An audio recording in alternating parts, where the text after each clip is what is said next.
The knock on my office door that Tuesday morning was loud, impatient. 15 years of interviewing suspects taught me to read attitude before people even spoke. This knock said, "I own this place." Nathaniel Carter walked in like he was serving a warrant. Expensive suit, designer shoes, attitude that cost more than my car.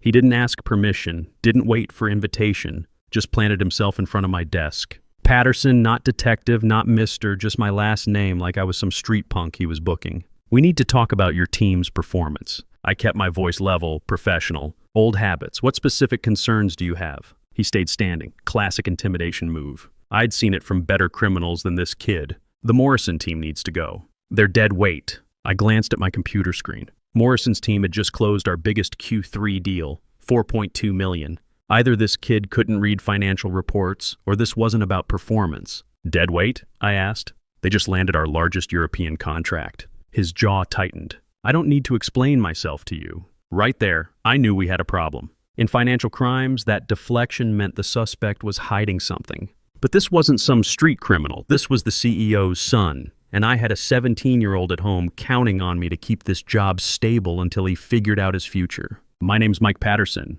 I'm 45, spent 15 years as a detective with NYPD financial crimes before circumstances forced me into corporate life 5 years ago. The transition wasn't planned.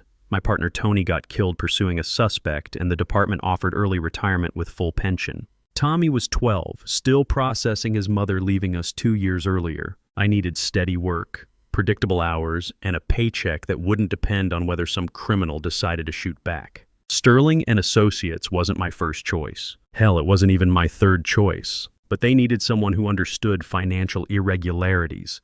And I needed a job that wouldn't give my son nightmares about whether dad was coming home. Turned out I was good at it. Investigation skills translated well to due diligence. Reading people worked in client meetings. Building cases helped with contract negotiations. 5 years later, I'd built the international division from $8 million to $52 million in annual revenue. More importantly, it gave Tommy stability. Regular schedule, steady income, college fund growing instead of shrinking. The kid was looking at schools now, good schools. His grades could get him scholarships, but application fees alone were running us $1,500. Every month counted, which is why I'd been keeping my mouth shut about Nathaniel Carter for 3 months. Richard Carter, the CEO, had built Sterling over 20 years into something respectable. Good reputation, solid clients, people you could trust. When he announced his son would be joining as operations director, most of us figured the kid would shadow some departments, learn the business, maybe contribute something useful. We were wrong. Nathaniel got handed authority he hadn't earned over people who'd been building this company while he was figuring out his college major. And somehow in his 19-year-old mind, that meant I was supposed to take orders from him. At first, I tried to make it work. Corrected his mistakes quietly. Fixed his proposals before they reached clients. Covered when he missed deadlines or made promises we couldn't keep. Why? Because I needed this job, and because I thought he'd grow into the role. The problem started small. Nathaniel would show up to client meetings unprepared, interrupt presentations, contradict strategies that had taken months to develop. I'd spend evenings cleaning up confusion, apologizing to bewildered clients, rebuilding confidence he'd damaged in 20 minutes. My team started looking at me differently. Morrison, Williams, the whole international crew, these were experienced people who'd followed my lead for years. Now they're watching some teenager override their work, and I'm not saying anything about it. 3 weeks ago, it got worse. Nathaniel barged into our operations meeting, tossed a file on the table, and announced he was restructuring Morrison's team. "Too much dead weight," he said, looking around like he was addressing rookies. "We need fresh energy, new approaches." Morrison had been with Sterling 8 years. His team had just secured our biggest European partnership. Fresh energy wasn't the problem. "What's the basis for this decision?" I asked. Nathaniel's face flushed. "I don't need to explain myself to you." After the meeting, Morrison cornered me. "Mike, what's happening?" My performance reviews were excellent. We just closed the quarter's biggest deal. Looking at Morrison, good employee, 2 kids in high school, mortgage like the rest of us, I realized something. This wasn't about corporate politics or learning curves. This was about a spoiled kid playing power games with real people's lives. But I also realized something else. My phone had been buzzing all morning with reminders about Tommy's college application deadlines, SAT prep costs, campus visit expenses, the financial aid form sitting on my kitchen table that required steady employment verification. One wrong move, one political miscalculation, and Tommy's future gets smaller. That night, I sat at my kitchen table helping Tommy with his college essay, while my mind worked the problem like an old case. Pattern recognition, evidence gathering, understanding the players and their motivations. "Dad, you seem distracted," Tommy said, looking up from his laptop. "Just thinking through some work stuff." The new boss situation? Smart kid, always picked up more than I gave him credit for. Something like that. "You know what you always told me about bullies?" I looked at him. "What's that?" "You can't ignore them and hope they go away. Eventually, you have to stand up. This is more complicated than school bullies, son." "Is it though?" Sounds like the same thing, just with bigger consequences. I stared at this 17-year-old who somehow understood the situation better than I wanted to admit. Standing up to Nathaniel meant risking everything I'd built here. But letting him continue meant watching good people get destroyed by someone who'd never earned the right to make those decisions. That's when I opened my laptop and created a new folder. Case File N. Carter, time to do what I should have done 3 months ago. Building a case against the CEO's son wasn't something they taught in detective school. But 36 hours after Tommy's advice about standing up to bullies, I knew I couldn't wait any longer. Nathaniel had started circulating a memo about performance optimization in international operations. Corporate speak for firing people. The first person I called was Leo Brennan in compliance. Leo and I had an understanding. He'd spent 12 years with the IRS chasing tax dodgers before joining Sterling. We both knew how to spot patterns that other people missed. "Got a minute?" I asked when he picked up.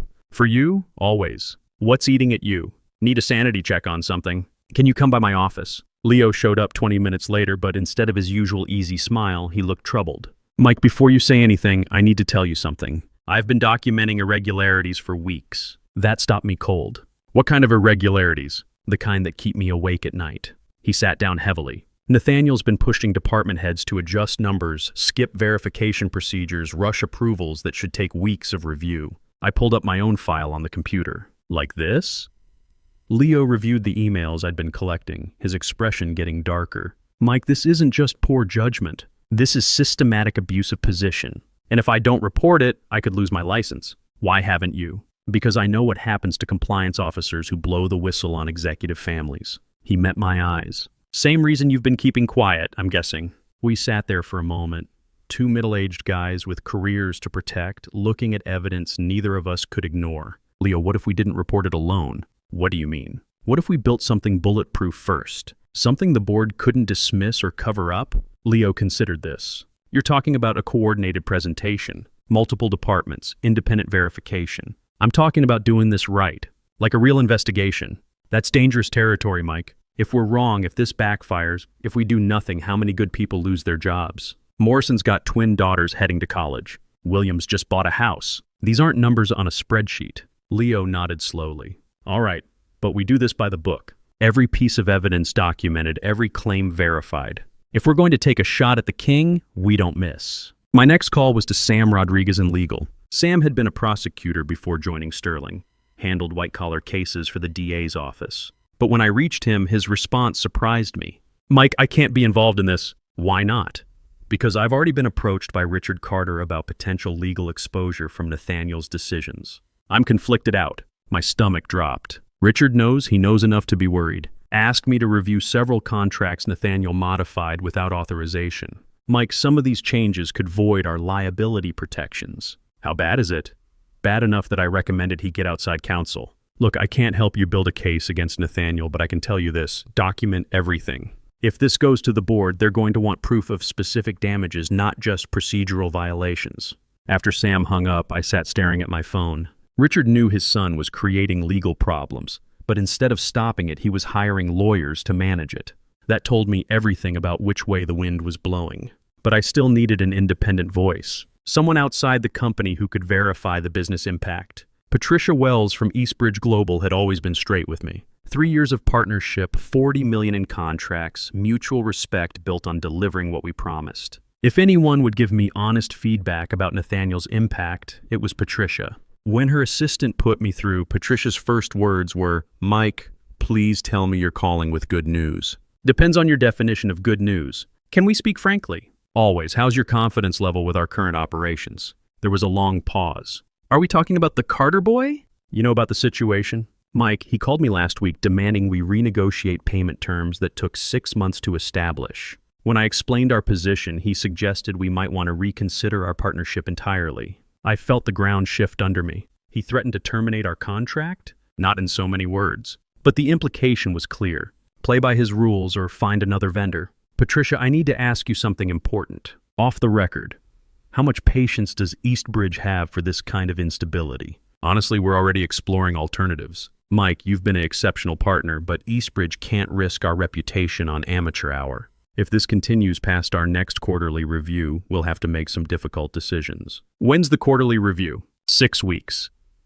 After Patricia hung up, I sat in my car in the company parking lot, going through everything I'd learned.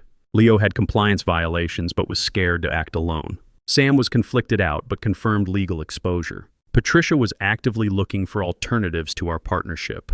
The case was building itself, but time was running out. 6 weeks until our biggest client walked away. However many days until Nathaniel decided Morrison's team was too much trouble to keep around. I called Tommy on my way home. He was at basketball practice, but picked up during break. Hey, Dad, how was work? Complicated. How'd practice go? Good. Coach says scouts from state might come to our next game. That's fantastic, son. Yeah, but Dad, I've been thinking about what we talked about last night. About standing up to bullies. What about it? I know you're worried about the job, about college money and stuff. But Dad, if you don't do what's right because you're scared, what does that teach me? I pulled into our driveway and sat there with the engine running. It teaches you that sometimes adults make compromises. Or it teaches me that fear matters more than doing right. Smart kid, too smart sometimes. Tommy, this isn't just about standing up to one person. This could affect a lot of people's lives. Including ours? Yeah, including ours. Then shouldn't we trust that doing the right thing works out better than doing the wrong thing? That night, I spread the evidence across my kitchen table while Tommy worked on homework. Every email, every violation, every client concern. The pattern was clear, the damage was documented, the timeline was irrefutable. But I also had a stack of college brochures next to my laptop. Application deadlines coming up fast. Campus visit schedules to coordinate. A future that depended on steady income and stable employment. Dad? Tommy looked up from his calculus homework. You know what the hardest part about courage is? What's that? It only works if you use it before you know how things turn out. I looked at this 17-year-old who somehow understood something I'd been struggling with for weeks. Building a case was one thing. Having the guts to present it was another. But Morrison had kids too. So did Williams and the rest of my team. They were counting on me to protect what we'd built. Time to stop building the case and start building the coalition. The confrontation I'd been dreading came 2 weeks later, but not the way I expected. Instead of Nathaniel storming into my office, it was Richard Carter who showed up at 7:30 in the morning, looking like he hadn't slept. Mike, we need to talk. My office now. I followed him down the hall, noting how other employees looked away when we passed. Word travels fast in office buildings, and the tension between the Carter family and my division had become impossible to hide. Richard closed his door and turned to face me. For the first time since I'd known him, he looked genuinely conflicted. Mike, I'm going to be straight with you. I know there are issues with Nathaniel's management approach. Issues?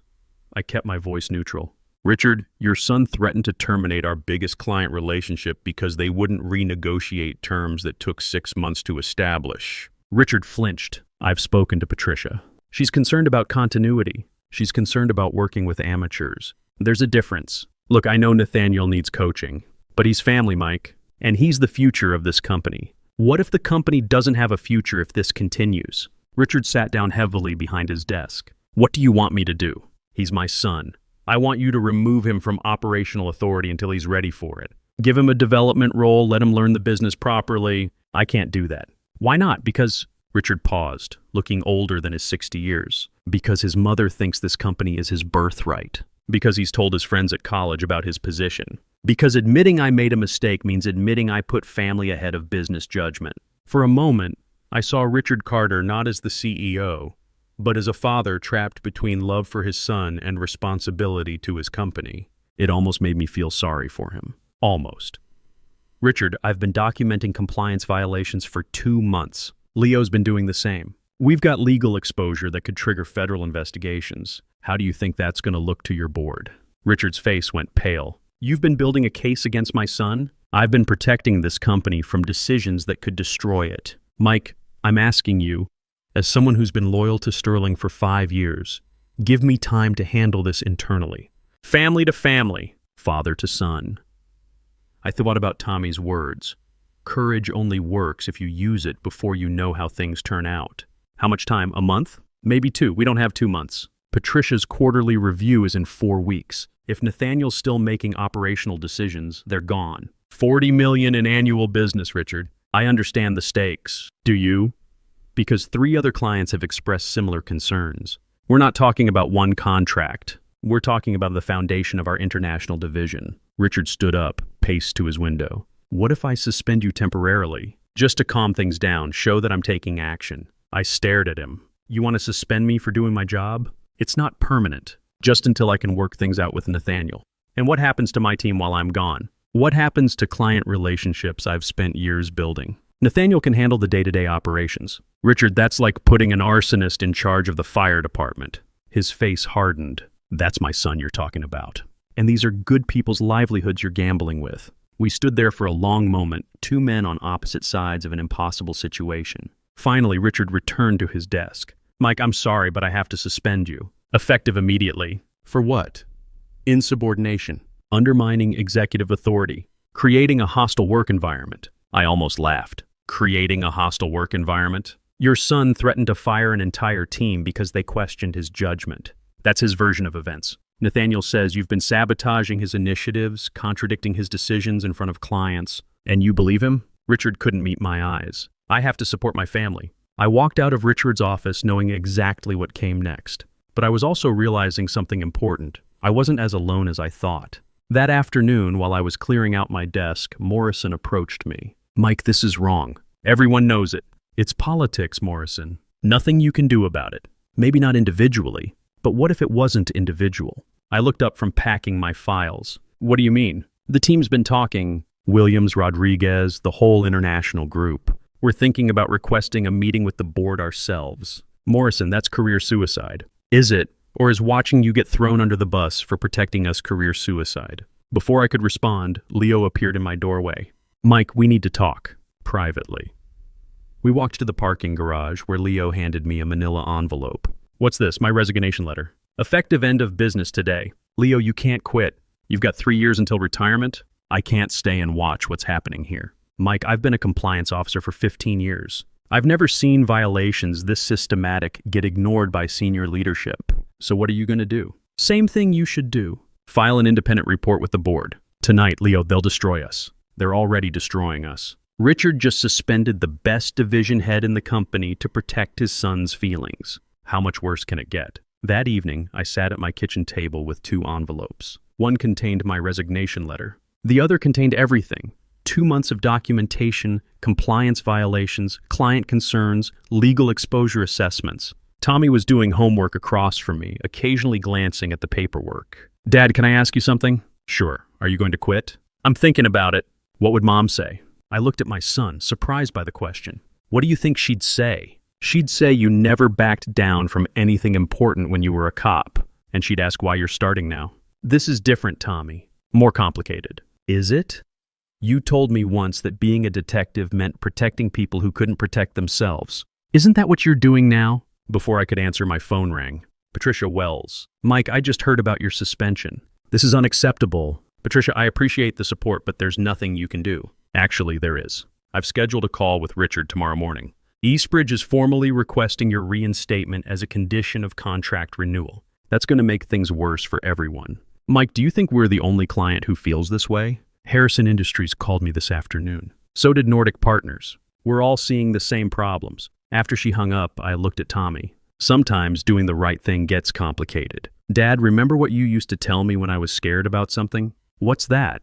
The right thing is still the right thing, even when it's hard. I sealed the envelope with the evidence and stood up. Where are you going? To deliver something to the board of directors. Tonight? Before I lose my nerve, Tommy smiled. I'm proud of you, Dad. Ask me tomorrow if you still feel that way. The boardroom felt different at 7 in the morning. 12 directors around a polished table, but the atmosphere was tense, divided. Half were looking at me with curiosity, half with barely concealed hostility. Richard sat at the far end, avoiding eye contact. Chairman William Burke spoke first. Detective Patterson, thank you for coming. Before we proceed, I should mention that Mr. Nathaniel Carter has also requested to address the board. My stomach dropped. I'd expected to present evidence, answer questions, maybe face some skepticism. I hadn't expected a direct confrontation. We'll hear from you first, Burke continued. Then Mr. Carter will have an opportunity to respond. I opened my laptop, knowing this was my one shot. Gentlemen, I've prepared a comprehensive review of systematic compliance violations in our international operations over the past 90 days. I walked them through everything methodically. Chronological evidence, financial impact, client correspondence. But I could feel the room's energy shift when I mentioned specific dollar amounts. $43 million in annual revenue at risk. Federal compliance exposure. Legal liability. Detective Patterson, interrupted board member Victoria Hayes, these are serious allegations. But we're also hearing that this represents a personal conflict with executive authority. Ma'am, I'd direct your attention to the client correspondence. Patricia Wells, Harrison Industries, Nordic Partners. 4 major clients expressing identical concerns about operational competence. These aren't personal grievances. Burke nodded. And your recommendation? Immediate operational review with clear separation between family relationships and business decisions. These violations could trigger regulatory investigations that would damage Sterling's reputation permanently. Thank you. We'll now hear from Mr. Carter. Nathaniel walked in like he owned the building. Expensive suit, confident stride, but I caught something in his eyes I recognized from interrogations. The overconfidence of someone who's never been seriously challenged. Gentlemen, he began, what you're seeing here is a disgruntled employee who can't accept modern leadership approaches. Detective Patterson represents old-school thinking that's holding Sterling back. He had slides prepared, performance metrics, efficiency improvements, modernization initiatives, impressive presentation for a 19-year-old. But I'd seen enough criminal defendants testify to recognize when someone was overselling. The international division has grown under my oversight, Nathaniel continued. These so-called violations are actually innovations that streamlined outdated procedures. Board member Charles Morrison, no relation to our Morrison, leaned forward. Mr. Carter, can you address the specific client concerns raised in Detective Patterson's presentation? Nathaniel's confidence flickered for just a moment. Those clients are resistant to change. Sometimes you have to make tough decisions to move a company forward, even if those decisions cost us $40 million in annual revenue. Temporary setbacks. The market will adjust. I watched the board's faces during this exchange. Nathaniel was losing them with every answer, but he couldn't see it. Classic narcissist mistake. Believing your own narrative even when the evidence contradicts it.